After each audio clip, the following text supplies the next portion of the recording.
ആദിവാസികൾ അവരുടെ കൃഷി രീതി എന്ന് പറയുന്നത് രാസകീടനാശികൾ ഉപയോഗിക്കാത്ത ജൈവ കൃഷി രീതിയാണ് അവർ പിന്തുടരുന്നത്. അതൊരു സംസ്കാരമായി വന്നതാണ്, അല്ലാണ്ട് ഒരു ഏതെങ്കിലും ഒരു ഗവൺമെൻറ്റിൻ്റെ ഒരു ഇനിഷ്യേറ്റീവായിട്ട് വന്നതല്ല. അവർ തുടർച്ചയായിട്ട് ചെയ്തുകൊണ്ടിരിക്കുന്ന കാര്യങ്ങൾ. അപ്പോൾ ഇത്തരം വെള്ളനാട്ടി പോലെയുള്ള ആദിവാസികളുടെ ഉത്സവം ചായ കടന്നുള്ള പ്രവർത്തനങ്ങളൊക്കെ ഇന്ന് വളരെ കുറഞ്ഞുകൊണ്ടിരിക്കുന്ന ഒരു കാലമാണ്. ഇന്ന് അതിൽ നിന്നൊക്കെ ആളുകൾ വിട്ടുപോയിക്കൊണ്ടിരിക്കുകയാണ്. അപ്പോൾ ഈ സാഹചര്യത്തിലാണ് അത്തരം കാര്യങ്ങളെ നിലനിർത്താനും അത്തരം കാര്യങ്ങളെ ഒരു ജനങ്ങളെ മുമ്പിൽ കൊണ്ടുവരാനും അതിൻ്റെ ഒരു പ്രചരണം കൊടുക്കാനും വേണ്ടിയിട്ടാണ് നമ്മളെ ഗ്രാമപഞ്ചായത്തിൻ്റെയും കൂടെ നേതൃത്വത്തിൽ ഇന്ന് ഇവിടെ കമ്മന പ്രദേശത്ത് ചെറുവയൽ എന്ന് പറയുന്ന ഈ തറവാടിനോട് ചേർന്നുള്ള 22 ഏക്കർ സ്ഥലത്താണ് ഇന്ന് വെള്ളനാട്ടിയുടെ ഒരു ഉദ്ഘാടനം എന്ന രീതിയിൽ നടത്തിയിട്ടുള്ളത്.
ഇന്ത്യയില് നെല്ല് മാത്രം എടുക്കുകയാണെങ്കിൽ ഏകദേശം 1 ലക്ഷത്തിലധികം നാടൻ വിത്തിനങ്ങൾ ഉണ്ടായിരുന്ന രാജ്യമാണ് ഇന്ത്യ.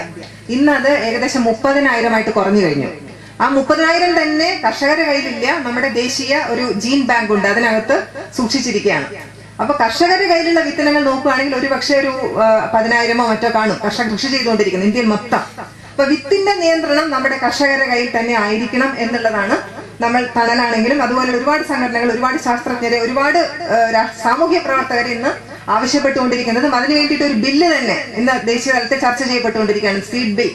ഇന്ന് നമ്മൾ ആലോചിക്കുന്നത് എല്ലാ സംസ്ഥാനങ്ങളിലും കർഷകരുടെ നേതൃത്വത്തിൽ തന്നെ പഞ്ചായത്ത് തലത്തിൽ വിത്ത് ഉൽപാദനം തുടങ്ങിയേ പറ്റുള്ളൂ. അപ്പോൾ ഓരോ പഞ്ചായത്തിലും അവിടുത്തെ അനുയോജ്യമായ വിത്ത് എന്താണ്, അതാണ് അവിടെ കൃഷി ചെയ്യേണ്ടത്. അപ്പൊ അതിനുള്ള ഒരു അടിസ്ഥാനം ഇട്ടുകൊണ്ടാണ് 2004 ഒരു സേവ് അവർ റൈസ് ക്യാമ്പയിൻ എന്ന് പറഞ്ഞിട്ട് തമിഴ് തുടങ്ങിയത്. പക്ഷെ നമ്മൾ പ്രവർത്തിക്കുന്നത് എല്ലാവരുമായി ചേർന്നുകൊണ്ടാണ്, കർഷകരുമായിട്ടും ഉപഭോക്താക്കളും. കാരണം ഇത് അരി വാങ്ങി കഴിക്കുന്ന ഓരോരുത്തരും കർഷകന്റെ പ്രശ്നങ്ങൾ മനസ്സിലാക്കണം എന്നുള്ളതും വയലുകൾ നിലനിർത്തേണ്ട ആവശ്യകത കൺസ്യൂമേഴ്സും അല്ലെങ്കിൽ ഉപഭോക്താക്കളും മനസ്സിലാക്കണം എന്നുള്ളതും, ഇൻക്ലൂഡിങ് ഇപ്പൊ കച്ചവടം ചെയ്യുന്ന ആൾക്കാർ, അരി കച്ചവടം ചെയ്യുന്ന ജീവിക്കുന്നവരും കർഷകന്റെ പ്രശ്നം മനസ്സിലാക്കണം തിരിച്ചറിഞ്ഞുകൊണ്ട് ഈ ഇത്തരത്തിൽ എല്ലാ ആളുകളെയും ഒരുമിച്ച് കൂട്ടിക്കൊണ്ടാണ് ഈ ക്യാമ്പയിൻ മുന്നോട്ട് പോകുന്നത്. ബഹുമാനപ്പെട്ട MLA ഈ ജൈവവിധ റൈസ് പ്രകാശന കർമ്മത്തിന് വേണ്ടി ക്ഷണിക്കുകയാണ്.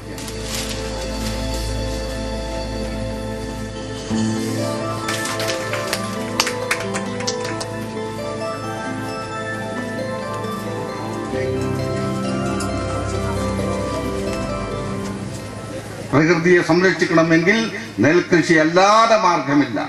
നെൽവയല് പോയാൽ തന്നെ തണുപ്പ് പോയാൽ വെള്ളവും പോയി. ഇതാണ് അവസ്ഥ ഉണ്ടാകാൻ വേണ്ടി പോകുന്നത്. വയനാട്ടുകാരായ ആളുകൾക്കൊക്കെ ഇതറിയാം. അപ്പോ ഈ ദുസ്ഥിതി പരിഹരിക്കുന്നതിന് വേണ്ടിയിട്ടുള്ള പ്രവർത്തനത്തിന്റെ ഭാഗമായിട്ടാണ് ഈ ജൈവ വൈവിധ്യ രജിസ്റ്റർ പ്രകാശനം ചെയ്ത് വെച്ചാൽ പോരാ, അതിനെ സംബന്ധിച്ച് പഠിക്കുകയും പരമാവധി ഏതൊക്കെ ഇനി അവശേഷിക്കുന്നതെങ്കിലും നശിപ്പിക്കാതെ നിലനിർത്താനും ഒക്കെ ഉള്ള പ്രവർത്തനത്തിൽ മുഴുവൻ ആളുകളുടെയും പങ്കാളിത്തം ഉണ്ടാവണം. വയനാട്ടിൽ ഗവൺമെന്റ് ആഭിമുഖ്യത്തിൽ സഹായത്തോടുകൂടി നടത്തിയ ആദ്യത്തെ ജൈവ വൈവിധ്യ രജിസ്റ്റർ പ്രകാശനമാണ് ഇന്നിവിടെ നടന്നത്. നമ്മുടെ നാട്ടിലെ, അതായത് പഞ്ചായത്തിലെ അല്ലെങ്കിൽ തദ്ദേശ സ്വയംഭരണ പ്രദേശത്തെ എല്ലാ വിധത്തിലുള്ള ജൈവ വൈവിധ്യത്തെയും, കാർഷിക ജൈവ വൈവിധ്യത്തെയും, വീട്ടുവളപ്പിലുള്ള ജൈവ വൈവിധ്യത്തെയും, അതുപോലെ വന്യ ജൈവ വൈവിധ്യത്തെയും തണ്ണീർത്തടങ്ങളെയും പറ്റിയുള്ള അറിവുകളാണ് നമ്മൾ ഈ രജിസ്റ്ററിൽ ഉൾക്കൊള്ളിച്ചിരിക്കുന്നത്. നമ്മളെ കാലിവളം, ചപ്പ്, ചാണകം ഇട്ടിട്ടാണ് നമ്മൾ അതിൽ വിഷാംശം ഇല്ലാത്ത സാധനമാണ് നമ്മൾ കഴിച്ചുകൊണ്ടിരിക്കുന്നത്. ഇപ്പം തികച്ചും വിഷാംശം. ഇനി നമ്മൾ രക്ഷപ്പെടേണ്ട മാർഗം സർക്കാരും ജനങ്ങളും നമ്മൾ ഒന്നിച്ചു കൂടി ഇനി രക്ഷപ്പെടേണ്ട മാർഗം കണ്ടുപിടിക്കണം. ആകപ്പാട് നമ്മളെ ജീവന്റെ സത്ത് കൃഷിയാണ്. നമ്മുടെ ഈ വയലിൽ ആ നാട്ടിയിരിക്കുന്ന ഓരോ കുറ്റികളിലും അന്യം നിന്ന് പോകുന്ന നിരവധി നെല്ലിനങ്ങളാണ്. ആ നെല്ലിനങ്ങൾ ഒരു മാസം കഴിയുമ്പോഴേക്കും ഇവിടെയുള്ള ഓരോ വയലിനും അതിൻ്റെതായ പരിമളത്തോടു കൂടി വളർന്നു നിൽക്കുമ്പോൾ അത് കാണിച്ചു കൊടുക്കുവാനും അതിനെപ്പറ്റി മനസ്സിലാക്കി കൊടുക്കുവാനും ഈ ചെറുവയൽ പാടം ഒരു വിദ്യാലയമായിട്ട് വർത്തിക്കണമെന്ന് ഞാൻ ആഗ്രഹിക്കുന്നു.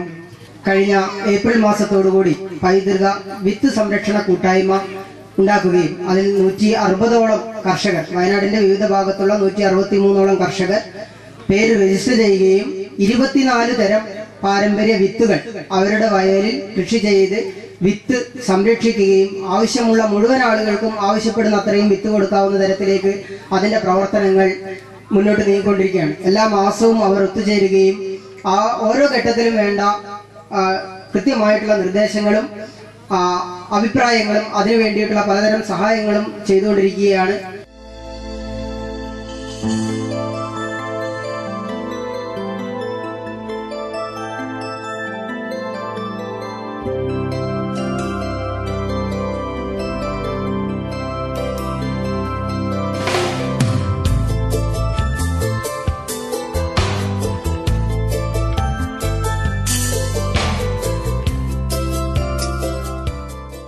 ഈ നെല്ല് ഞങ്ങളുടെ ദൈവാവശ്യങ്ങൾക്കൊക്കെ വേണം.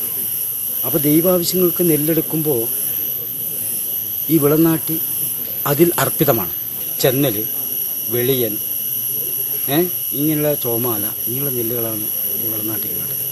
വെക്കുന്നതോടൊപ്പം തന്നെ ഞങ്ങളുടെ കുടുംബ പാരമ്പര്യ ഒത്തുചേരലും ആ കുടുംബത്തിൻ്റെ ഐക്യം ഒന്നും കൂടി മെച്ചപ്പെടുത്തുകയും അന്യോന്യം പരസ്പരം ബന്ധങ്ങൾ ഊട്ടിയുറപ്പിക്കുകയും ഒക്കെ ചെയ്യാനും കൂടിയാണ് ഈ വിളനാട്ടിൽ കൂടെ നടക്കുന്നത്.